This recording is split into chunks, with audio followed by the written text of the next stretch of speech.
आप लोगों से एक ही रिक्वेस्ट है कि आप लोग हर एक प्रश्न का आंसर कमेंट बॉक्स में देते रहे, ताकि आप लोगों को एक आइडियाज लग पाए कि आप सभी ने कितना अपने तैयारी को अच्छे तरीके से कंटिन्यू कर पाए हैं।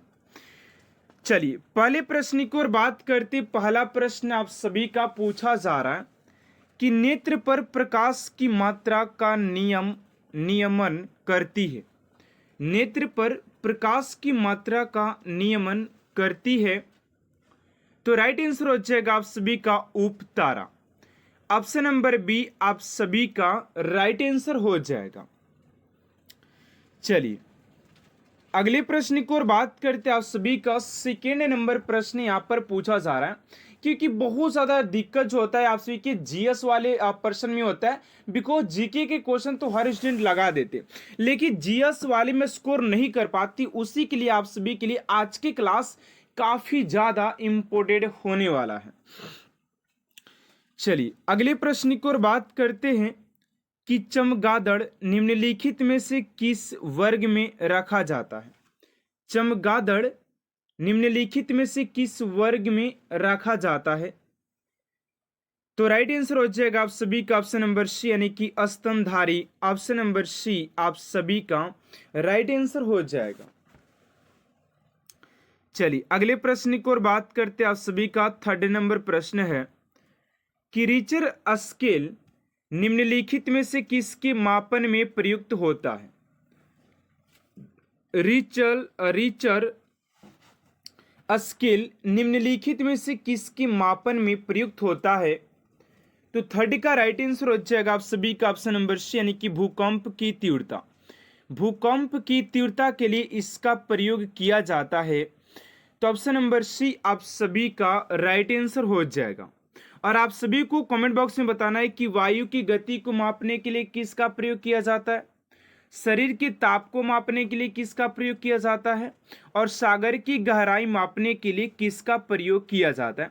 अगर आप सभी को इन तीनों क्वेश्चन का अगर आंसर पता हो तो आप लोग फटाफट कमेंट बॉक्स में जवाब दीजिएगा, ठीक है ना। चलिए अब अगले प्रश्न की ओर बात करते हैं। आप सभी का 4 नंबर प्रश्न है कि वनस्पति तेल के हाइड्रोजनीकरण में प्रयुक्त उत्प्रेरक हैं। वनस्पति तेल के हाइड्रोजनीकरण में प्रयुक्त उत्प्रेरक हैं। तो फोर्थ का राइट आंसर हो जाएगा आप सभी का ऑप्शन नंबर डी, यानी कि निकिल हो जाएगा। ऑप्शन नंबर डी आप सभी का राइट आंसर हो जाएगा निकिल। चलिए अगले प्रश्न की ओर बात करते हैं। आप सभी का 5 नंबर प्रश्न है कि पत्तियों पर पाए जाने वाले एस्टोमेटा के खोलने में महत्वपूर्ण कारक होता है। पत्तियों पर पाए जाने वाले एस्टोमेटा के खोलने में महत्वपूर्ण कारक होता है। तो 5 का हो जाएगा आप सभी का ऑप्शन नंबर, यानी कि द्वार कोशिकाएं, गार्ड सेल्स हो जाएंगे। तो ऑप्शन नंबर ए आप सभी का राइट आंसर हो जाएगा। चलिए अगले प्रश्न की ओर बात करते हैं। उससे पहले आप सभी से एक छोटा सा रिक्वेस्ट है कि अभी तक आपसे मेरे चैनल को सब्सक्राइब नहीं किए तो प्लीज स्टूडेंट चैनल को सब्सक्राइब कर साथ साथ बेल आइकन को प्रेस कर दीजिएगा, ताकि ऐसा मोस्ट इंपोर्टेंट क्लास स्टूडेंट आप तक सबसे जल्द पहुंचते रहे। चलिए अगले प्रश्न की ओर बात करते हैं। आप सभी का अगला प्रश्न क्या पूछा जा रहा है, ध्यान दीजिएगा। करे कि सफेद रक्त कणिकाओं का प्रमुख कार्य है। सफेद रक्त कणिकाओं का प्रमुख कार्य क्या है। तो 6 का हो जाएगा आप सभी का ऑप्शन नंबर डी, यानी कि जीवाणुओं को नष्ट करना। जीवाणुओं को नष्ट करना ऑप्शन नंबर डी आप सभी का राइट आंसर हो जाएगा। चलिए अगले प्रश्न की ओर बात करते हैं। आप सभी का 7 नंबर प्रश्न है कि पत्तियां हरी दिखाई देती है क्योंकि वे, जो पत्तियां होती है हरी दिखाई देती हैं क्योंकि वे हरे प्रकाश को परावर्तित करती है। हरे प्रकाश को परावर्तित करती है, यानी कि ऑप्शन नंबर बी आप सभी का राइट आंसर हो जाएगा। चलिए अगले प्रश्न की ओर बात करते हैं। आप सभी का 8 नंबर प्रश्न है कि लंबे पौधे में जल को ऊपर खींचने में सबसे आवश्यक बल होता है। लंबे पौधे में जल को ऊपर खींचने में सबसे आवश्यक बल होता है। तो 8 का राइट आंसर हो जाएगा आप सभी का ऑप्शन नंबर बी, यानी कि जल का संलागी बल। जल का संलागी बल हो जाएगा ऑप्शन नंबर बी, स्टूडेंट आप सभी का राइट आंसर हो जाएगा। चलिए अगले प्रश्न की ओर बात करते हैं। आप सभी का 9 नंबर प्रश्न है कि निम्नलिखित प्रोटीनों में से कौन ऐसा है जो अधिकांश विषाणुओं के लिए प्रभावी है। तो 9 का राइट आंसर हो जाएगा आप सभी का ऑप्शन नंबर बी, यानी कि इंटरफेरॉन हो जाएगा। ऑप्शन नंबर बी आप सभी का राइट आंसर हो जाएगा। चलिए अगले प्रश्न की ओर बात करते हैं। आप सभी का 10 नंबर प्रश्न है कि निम्नलिखित में से किस पौधे में लेटेक्स नहीं पाया जाता है। निम्नलिखित में से किस पौधे में लेटेक्स नहीं पाया जाता है। तो 10 का राइट आंसर हो जाएगा आप सभी का ऑप्शन नंबर डी, यानी कि नीम में नहीं पाया जाता है। चलिए अगले प्रश्न की ओर बात करते हैं। आप सभी का 11 नंबर प्रश्न है कि हृदय की धड़कनों को अंकित करने वाले उपकरण को क्या कहते हैं। हृदय की धड़कनों को अंकित करने वाले उपकरण को क्या कहते हैं। तो 11 का आ जाएगा आप सभी को कार्डियोग्राफ कहते। कार्डियोग्राफ ऑप्शन नंबर ए आप सभी का राइट आंसर हो जाएगा, कार्डियोग्राफ हो जाएगा। चलिए अगले प्रश्न की ओर बात करते 12 नंबर कि एक जियोडेसीय उपग्रह अध्ययन करता है। तो 12 का जगह डी, यानी कि पृथ्वी का आकार का अध्ययन करता है। ऑप्शन नंबर डी आप सभी का राइट आंसर हो जाएगा। चलिए अगले प्रश्न की ओर बात करते हैं। 13 नंबर है कि वाहनों के इंजन को ठंडा करने वाले उपकरण या यंत्र को कहते हैं। वाहनों के इंजन को ठंडा करने वाले उपकरण या यंत्र को क्या कहा जाता है।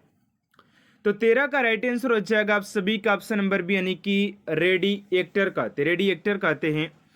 ऑप्शन नंबर बी आप सभी का राइट आंसर हो जाएगा। चलिए अगले प्रश्न की ओर बात करते हैं। आप सभी का 14 नंबर प्रश्न है कि निम्नलिखित में से कौन सा रोग सबसे घातक है। निम्नलिखित में से कौन सा रोग सबसे घातक है। तो 14 का हो जाएगा आप सभी का एड्स रोग जो है सबसे घातक रोगों में से एक हो जाएगा। तो ऑप्शन नंबर डी आप सभी का राइट आंसर हो जाएगा। चलिए अगले प्रश्न की ओर बात करते 15 नंबर है कि त्रिविध टीका किन 3 रोगों के लिए दिया जाता है। त्रिविध टीका किन 3 रोगों के लिए दिया जाता है। तो 15 का हो जाएगा आप सभी का ऑप्शन नंबर सी, यानी कि डिप्थीरिया, काली खांसी या टेटेनस के लिए दिया जाता है। ऑप्शन नंबर सी आप सभी का राइट आंसर हो जाएगा।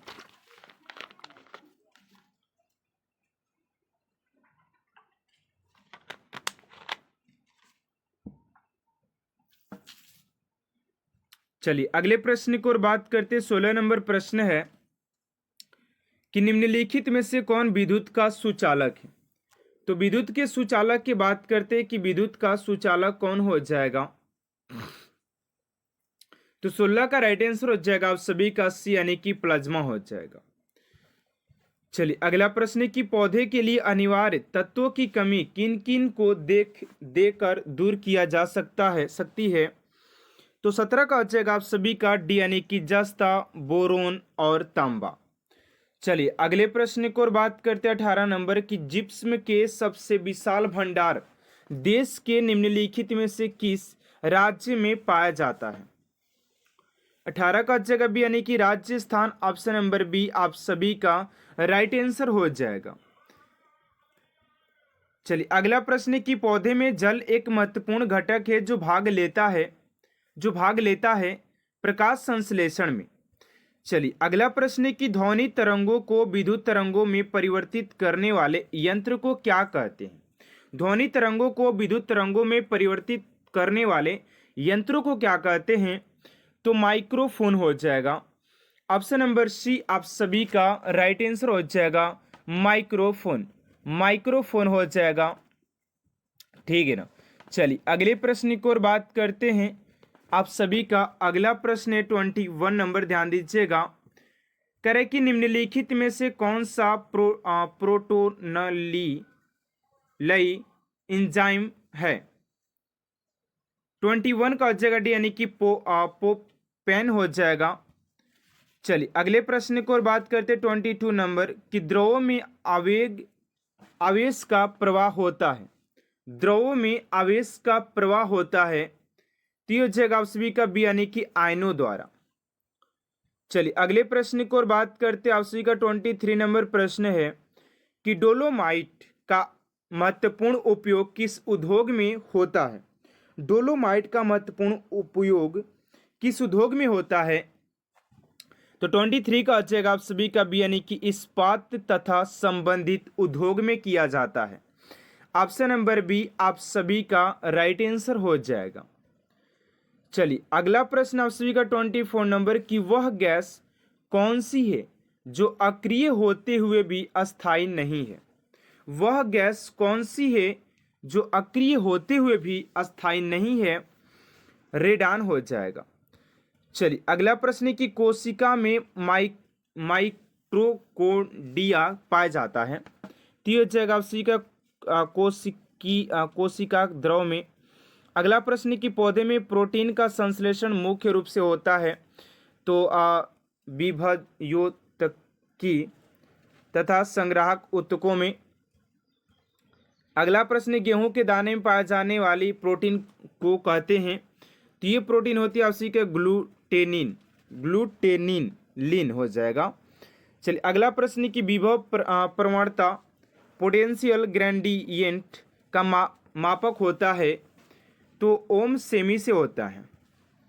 चलिए अगला प्रश्न की न्यूट्रॉन तथा प्रोटॉन की संख्या के योगफल को क्या कहते हैं। तो आपसी के द्रव्यमान संख्या कहा जाता है। चलिए अगला प्रश्न की निकोटीन पदार्थ किस पौधे में पाया जाता है। निकोटीन पदार्थ किस पौधे में पाया जाता है। तो यह जगह आपसी का तंबाकू में पाया जाता है। अगला प्रश्न है कि पोलियो रोग किस वर्ग के रोगाणुओं द्वारा होता है। तो विषाणु से होता है। चलिए अगला प्रश्न है कि निम्नलिखित में से किस पौधे की जड़ों पर ग्रंथियां पाई जाती है। तो डी, यानी कि मटर पर पाई जाती है। अगला प्रश्न है कि टाइफाइड तथा पेचिस रोग फैलता है। तो 33 का जगह बी, यानी कि जल प्रदूषण से। अगला प्रश्न आप सभी का कि निम्नलिखित में से कौन सा C4 पौधा है। तो यह जगह आप सभी का मक्का जो होता है C4 पौधा होता है। चलिए अगला प्रश्न की प्राचीन चट्टानों पर अंकित होने वाले जीवों के अभिचिन्हों को कहते हैं। तो 35 का जगह सी, यानी कि जीवाश्म कहते हैं। अगला कि निम्नलिखित में से कौन सा अंडा देने वाला जंतु है। चूहा, कंगारू, चमगादड़ या डॉल्फिन। तो ये हो जाएगा 36 का ऑप्शन नंबर डकविल हो जाएगा, डकविल। अगला कि वायुमंडल के दाब में होने वाले परिवर्तन को मापता है। तो 37 का बचेगा आप सभी का ए, यानी कि वैरोग्राफ द्वारा। चलिए अगला प्रश्न है कि कृषि शास्त्र में किसको उन्नत किया जाता है। 38 का बचेगा आप सभी का ए, यानी कि पौधे और पशुओं को। चलिए अगले प्रश्न की ओर बात करें। फ्लोरिकल्चर के अंतर्गत किसका अध्ययन किया जाता है। तो फलों का अध्ययन किया जाता है। अगला प्रश्न है कि पोमोलॉजी के अंतर्गत किसका अध्ययन किया जाता है। पोमोलॉजी। तो ये जगह आप सभी का ए, यानी कि फलों को। 39 का जो राइट आंसर हो जाएगा उसी का फूलो, सॉरी यहाँ पर फॉलो नहीं होना चाहिए, यहाँ पर फूलो होना चाहिए ना। ऑप्शन नंबर डी हो जाएगा, ना कि ऑप्शन नंबर ए। यहाँ पर ऑप्शन नंबर डी यानी कि फूलों का, और यहाँ पर फॉलो का होना चाहिए जो कि राइट है। चलिए कोई बात नहीं, अगले प्रश्न की ओर बात करते हैं। मृदा के अध्ययन का उल्लेख करने के लिए प्रयुक्त शब्द क्या है। 41 का हो जाएगा ए, यानी कि भूमि विज्ञान। अगला प्रश्न है कि जीवित चीजों पर मृदा के प्रभाव का अध्ययन मृदा विज्ञान की किस शाखा के अंतर्गत किया जाता है। तो ऑप्शन नंबर बी यानी कि एडाफोलॉजी हो जाएगा। अगला प्रश्न है कि भारतीय कृषि अनुसंधान समिति के भारतीय मिट्टी को कितने वर्गों में विभाजित किया गया है। 43 का हो जाएगा सी, यानी कि 8 भागों में विभाजित किया गया है। अगला प्रश्न है कि नूतन जलोढ़ मिट्टी किस नाम से जानी जाती है? तो खादर मिट्टी। चलिए अगले प्रश्न की ओर बात करते, काली मिट्टी का लाल रंग किसकी उपस्थिति कारण होता है? तो 45 का जगह ऑप्शन का सी यानी कि टिटेनीफेरस मैग्नेटाइट एवं ह्यूमस। चलिए अगला प्रश्न है कि किस मिट्टी में अधिक समय तक आर्द्रता बनाए रखने की क्षमता होती है? 46 का बी यानी कि काली मिट्टी। अगला प्रश्न है किस मिट्टी में कृषि के लिए सिंचाई की आवश्यकता नहीं पड़ती है? 47 का जगह ए यानी कि काली मिट्टी में। चलिए अगला प्रश्न है किस मिट्टी का स्थायी नाम रेगुर है? 48 का जगह ऑप्शन का बी यानी कि काली मिट्टी का। सारे प्रश्न के आंसर आपसे करना क्या है कि कमेंट बॉक्स में लिखते रहना, ठीक है ना।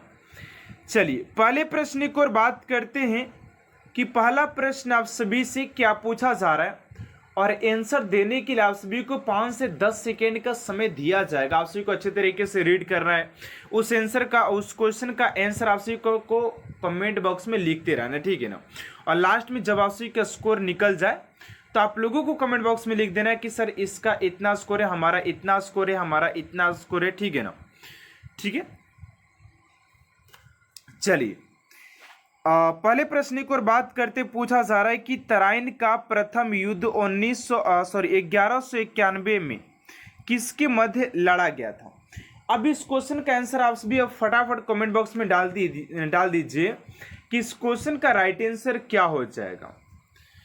तो पहला का जो राइट आंसर हो जाएगा आप सभी का ऑप्शन नंबर बी यानी कि मोहम्मद गोरी और पृथ्वीराज तृतीय के द्वारा के मध्य हुआ था, ठीक है।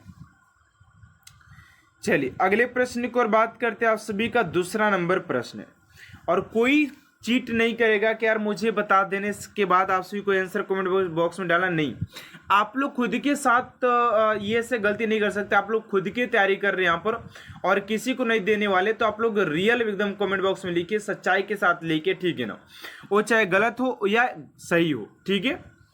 अगला प्रश्न है कि बंगाल को मुगल साम्राज्य से पृथक कर स्वतंत्र किया। बंगाल को मुगल साम्राज्य से पृथक कर स्वतंत्र किया, किसने किया था?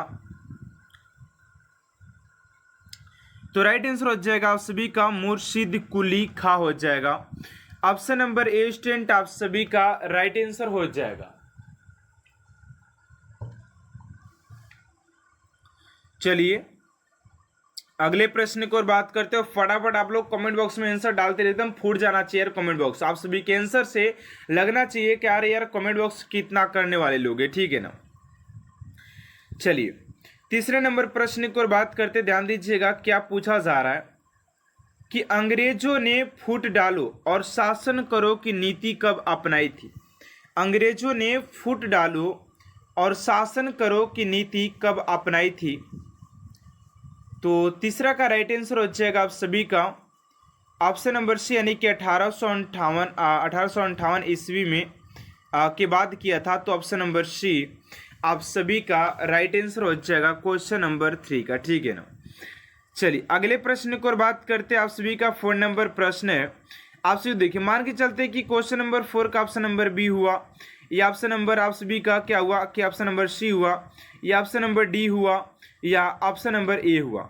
आप सभी को ऐसे ही करना क्या है कि आप सभी को ऐसे ही करना क्या है कि आप सभी को अच्छे तरीके से इसको नोट डाउन कर देना, ठीक है ना। चलिए अब अगले प्रश्न की ओर बात करते हैं, आप सभी का 4 नंबर प्रश्न क्या, ध्यान दीजिएगा, कह रहे कि बिहार प्रदेश को किस मुस्लिम शासक ने सर्वप्रथम जीता था?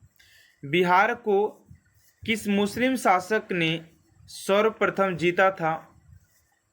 तो राइट आंसर हो जाएगा आप सभी का 4 का ऑप्शन नंबर बी यानी कि Khilji. Khilji option number B आप सभी का राइट आंसर हो जाएगा। चलिए अगला प्रश्न है कि सिंधु घाटी सभ्यता के लोग पूजा करते थे। सिंधु सभ्यता के लोगों की बात करते स्टूडेंट को किसके पूजा करते थे? ऑप्शन नंबर ए में पशुपति की, बी में ब्रह्मा की, सी में विष्णु की और डी में है इंद्र की। तो 5 का हो जाएगा आप सभी का पशुपति की हो जाएगा। ऑप्शन नंबर ए आप सभी का राइट आंसर हो जाएगा। चलिए अगले प्रश्न की ओर बात करते हैं उससे पहले आप सभी से एक छोटा सा रिक्वेस्ट है कि आप सभी अभी तक हमारे चैनल को सब्सक्राइब नहीं किए हैं तो प्लीज़ स्टूडेंट चैनल को सब्सक्राइब कर साथ साथ बेल आइकन को प्रेस कर दीजिएगा ताकि ऐसा मोस्ट इम्पोर्टेंट क्लास स्टूडेंट आप तक सबसे जल्द पहुंचते रहे। चलिए 6 नंबर प्रश्न है कि मुगल साम्राज्य की नींव किस लड़ाई के बाद मानी जाती है। मुगल साम्राज्य की नींव किस लड़ाई के बाद मानी जाती है। तो 6 का हो जाएगा आप सभी का 6 का हो जाएगा आप सभी का ऑप्शन नंबर ए यानी कि पानीपत की प्रथम लड़ाई। पानीपत की प्रथम लड़ाई आप सभी का राइट आंसर हो जाएगा क्वेश्चन नंबर 6 का, पानीपत की प्रथम लड़ाई। चलिए अगले प्रश्न की ओर बात करते हैं आप सभी का 17 नंबर प्रश्न क्या पूछा जा रहा है, ध्यान दीजिएगा। करें कि मुगल वंश की स्थापना भारत में कब हुई। मुगल वंश की स्थापना भारत में कब हुई थी। तो 7 का हो जाएगा आप सभी का ऑप्शन नंबर सी यानी कि 1526 में। 1526 ऑप्शन नंबर सी आप सभी का राइट आंसर हो जाएगा क्वेश्चन नंबर 7 का। चलिए अगले प्रश्न की ओर बात करते हैं आप सभी का। अगला प्रश्न क्या पूछा जा रहा है, ध्यान दीजिएगा। अगला प्रश्न है आप सभी का 8 नंबर की प्लासी का युद्ध कब लड़ा गया था। अब आप लोग फटाफट इस क्वेश्चन का राइट आंसर कमेंट बॉक्स में डाल दीजिए कि इस क्वेश्चन का राइट आंसर क्या हो जाएगा, ठीक है ना। काफी सिंपल और काफी इजी प्रश्न है, फटाफट इसका आंसर आप सभी कमेंट बॉक्स में डाल दिए कि इस क्वेश्चन का राइट आंसर क्या हो जाएगा। तो यहाँ पर पूछा जा रहा है आप सभी से कि प्लासी का युद्ध कब लड़ा गया था, ठीक है ना। तो प्लासी के युद्ध की बात करते हैं तो 8 का हो जाएगा आप सभी का ऑप्शन नंबर यानी कि 23 जून 1757 हो जाएगा। चलिए अगले प्रश्न की ओर बात करते हैं 9 नंबर की बक्सर का युद्ध कब आरंभ हुआ था। तो बक्सर के युद्ध की बात करते हैं तो ये हुआ था आप सभी के 1763 में। चलिए अगला प्रश्न आप सभी का 10 नंबर कि किस देश को यूरोप का मरीज कहा जाता है। किस देश को यूरोप का मरीज कहा जाता है। तो 10 का हो जाएगा आप सभी का ऑप्शन नंबर डी यानी कि तुर्की को यूरोप का मरीज कहा जाता है। ऑप्शन नंबर डी आप सभी का राइट आंसर हो जाएगा क्वेश्चन नंबर 10 का। चलिए अगले प्रश्न की ओर बात करते हैं आप सभी का। अगला प्रश्न 11 नंबर कि जर्मनी का एकीकरण कब पूरा हुआ था। तो जर्मनी के एकीकरण की बात करते हैं स्टूडेंट कि जर्मनी का एकीकरण कब पूरा हुआ था। तो 11 का जो राइट आंसर हो जाएगा आप सभी का 11 का ऑप्शन नंबर हो जाएगा डी यानी कि 1871 में। 1871 आप सभी का राइट आंसर हो जाएगा क्वेश्चन नंबर 11 का।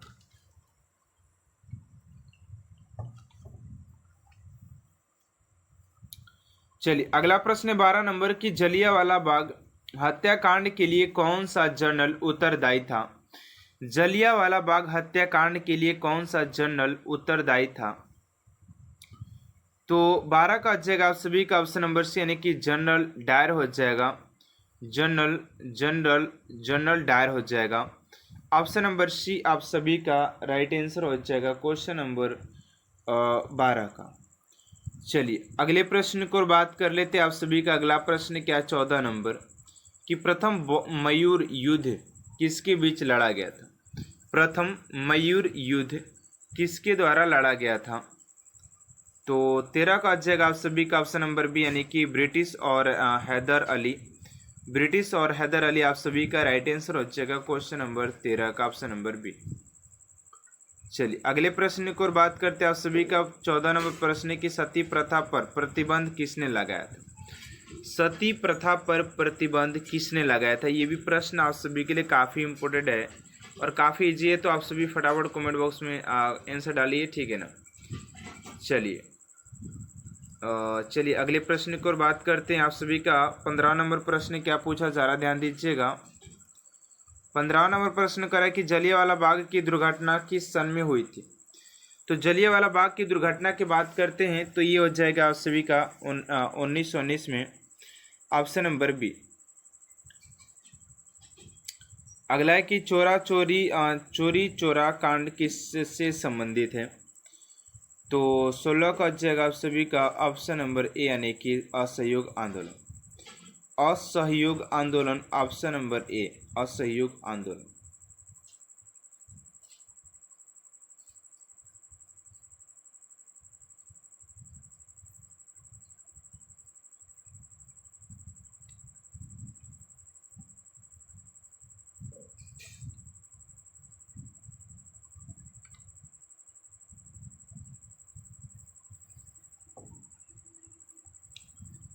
देखा। चलिए अगले प्रश्न को यहाँ पर हो जाएगा असहयोग आंदोलन, ऑप्शन नंबर ए हो जाएगा 16 का।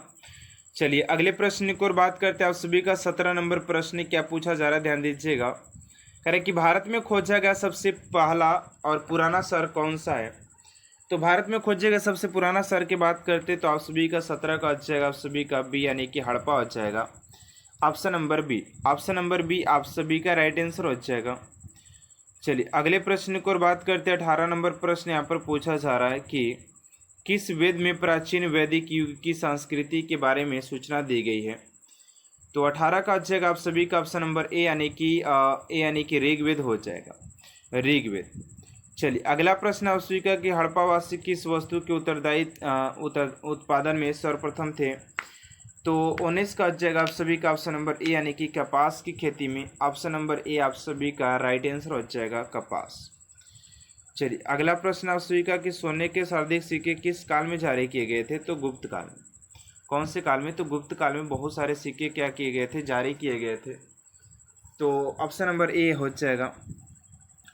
अगला प्रश्न है कि किस गुप्तकालीन शासक को कविराज कहा जाता है। किस गुप्तकालीन शासक को कविराज कहा जाता है। तो 21 का हो जाएगा आप सभी का ऑप्शन नंबर सी यानी कि समुद्रगुप्त। चलिए अगले प्रश्न की ओर बात करते हैं। 22 नंबर के गुप्त वंश का संस्थापक कौन था। गुप्त वंश का संस्थापक कौन था। तो 22 का हो जाएगा आप सभी का ऑप्शन नंबर हो जाएगा ए यानी कि श्रीगुप्त हो जाएगा, श्रीगुप्त। चलिए अगले प्रश्न की ओर बात करते हैं। 23 नंबर कि भीमबेटका किस लिए प्रसिद्ध है। तो भीमबेटका की बात करें जो कि गुफा है, तो ये आप सभी के गुफाओं के शैल चित्र के लिए हो जाएगा, ऑप्शन नंबर सी। चलिए अगले प्रश्न की ओर बात करते हैं। आप सभी को 24 नंबर है कि मानव द्वारा सर्वप्रथम प्रयुक्त अनाज कौन था। तो मानव द्वारा सबसे पहले प्रयुक्त अनाज की बात करते तो चावल हो जाएगा, ठीक है। चलिए अगले प्रश्न की ओर बात करते हैं कि गौतम बुद्ध द्वारा भीष्मी संघ की स्थापना कहाँ की गई थी।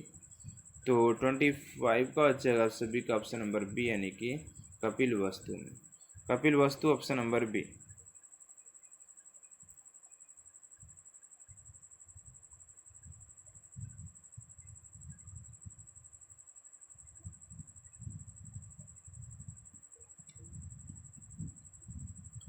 चलिए अगले प्रश्न की ओर बात करते हैं। आप सभी का 27 नंबर प्रश्न क्या पूछा जा रहा है, ध्यान दीजिएगा। कह रहे कि भारतीयों के महान रेशम मार्ग किसने आरंभ किया। कह रहे कि भारतीयों के महान रेशम मार्ग किसने तैयार किया, किसने तैयार किया। तो 26 का जो 26 का ऑप्शन नंबर बी यानी कि कनिष्क हो जाएगा, ऑप्शन नंबर बी यानी कि कनिष्क हो जाएगा। चलिए अगले प्रश्न की ओर बात करते हैं। 27 नंबर की गुप्त वंश का वह राजा कौन था जिसे हुणों को भारत पर आक्रमण करने से रोका था। तो 27 का हो जाएगा आप सभी का ऑप्शन नंबर हो जाएगा बी यानी कि स्कंद गुप्त हो जाएगा। चलिए अगले प्रश्न की ओर बात करते हैं।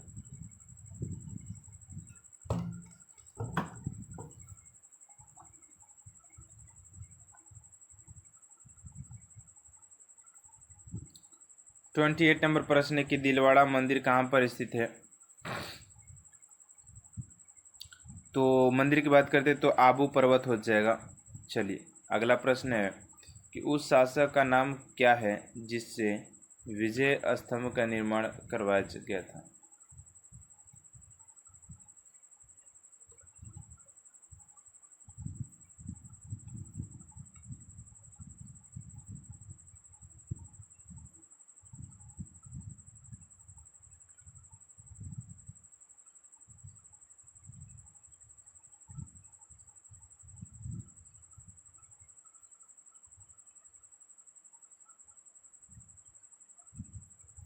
चलिए तो 29 का हो जाएगा आप सभी का ऑप्शन नंबर ए यानी कि राणा कुंभा हो जाएगा।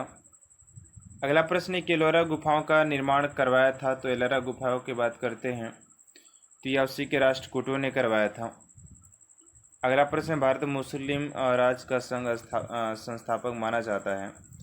तो माना जाता है उसी के मोहम्मद गोरी को, मोहम्मद गोरी। चलिए अगला प्रश्न है कि आगरा नगर की स्थापना किसके द्वारा की गई थी? तो 32 का हो जाएगा आप सभी का ऑप्शन नंबर बी। 32 का हो जाएगा ऑप्शन नंबर बी, मोहम्मद बिन तुगलक हो जाएगा। अगला प्रश्न के लोधी वंश का अंतिम शासक कौन था? तो 33 का हो जाएगा आप सभी का ऑप्शन नंबर ए यानी कि इब्राहिम लोधी हो जाएगा। अगला है कि गदर पार्टी की स्थापना, गदर पार्टी की स्थापना की बात करें तो 1913 ही में हो गया था। मुगल सम्राट अशोक के समय प्रसिद्ध चित्रकार कौन थे? तो ये हो जाएगा उसी का 35 का ऑप्शन नंबर डी यानी कि 10 वंत हो जाएगा। देखिए अब आप लोग को मैं वो नहीं सिखाने वाला यहाँ पर कि आप लोग थंबनेल कैसे बनाते हैं।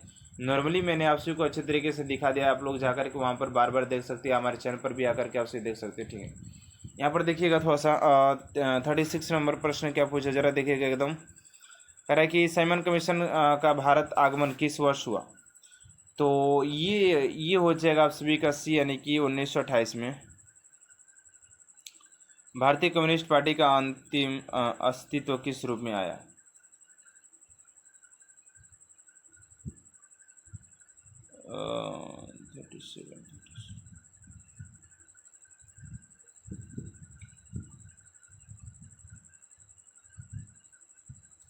अगला कि किस मुगल बादशाह को जिंदा पीर कहा जाता है? तो 38 का अच्छा आप सभी का ऑप्शन नंबर डी यानी कि Aurangzeb. Aurangzeb Aurangzeb Aurangzeb option number D. 28 38 का ऑप्शन नंबर डी। अगला प्रश्न है कि चालुक्य किसका प्रधानमंत्री था? Option number A Chalukya.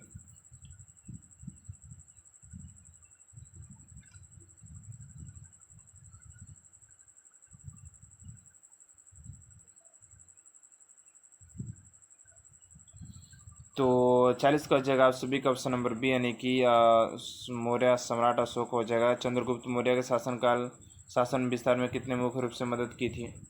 तो ये हो जाएगा सी यानी कि चाणक्य।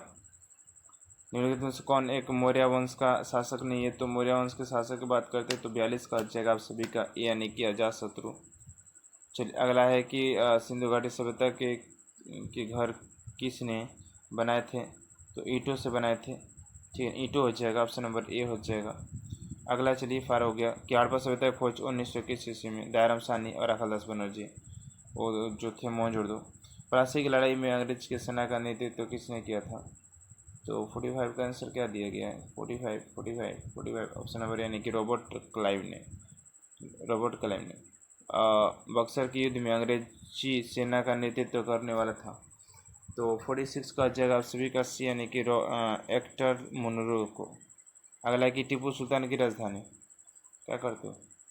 टीपू सुल्तान की राजधानी क्या हो जाएगा? तो उसी के श्रीरंगपट्टनम हो जाएगा। ऑप्शन नंबर डी ए आप सभी का राइट आंसर हो जाएगा। Sorry option number D. चलिए अगला प्रश्न है कि किस गुरु ने गुरु नानक की जयंती जीवनी लिखी थी? तो 48 का जाएगा आप सभी का बी यानी कि गुरु अर्जुन देव। चलिए अगला है कि स्वामी दयानंद सरस्वती का पूरा नाम? तो मूल शंकर हो जाएगा। 49 का ऑप्शन नंबर बी मूल शंकर। चलिए आज के इस लास्ट प्रश्न पर बात करते हैं कि ब्राह्म साम्राज्य के संस्थापक कौन है? तो इस क्वेश्चन का राइट आंसर क्या होगा स्टूडेंट आप सभी कमेंट बॉक्स में देना है एंड देखते हैं कितने स्टूडेंट इस क्वेश्चन का राइट आंसर कमेंट बॉक्स में दे पाते हैं। तो आज की क्लास आप सभी को कैसा लगा कमेंट बॉक्स में जरूर बताइएगा। अगर आज की क्लास आप सभी को अच्छा लगे तो प्लीज़ चैनल को सब्सक्राइब कर साथ साथ बेल आइकन को प्रेस कर दीजिएगा ताकि ऐसा मोस्ट इंपोर्टेंट क्लास स्टूडेंट आप तक सबसे जल्द पहुँचते रहे। तो मिलते हैं नेक्स्ट क्लास में student. Thanks for watching my class.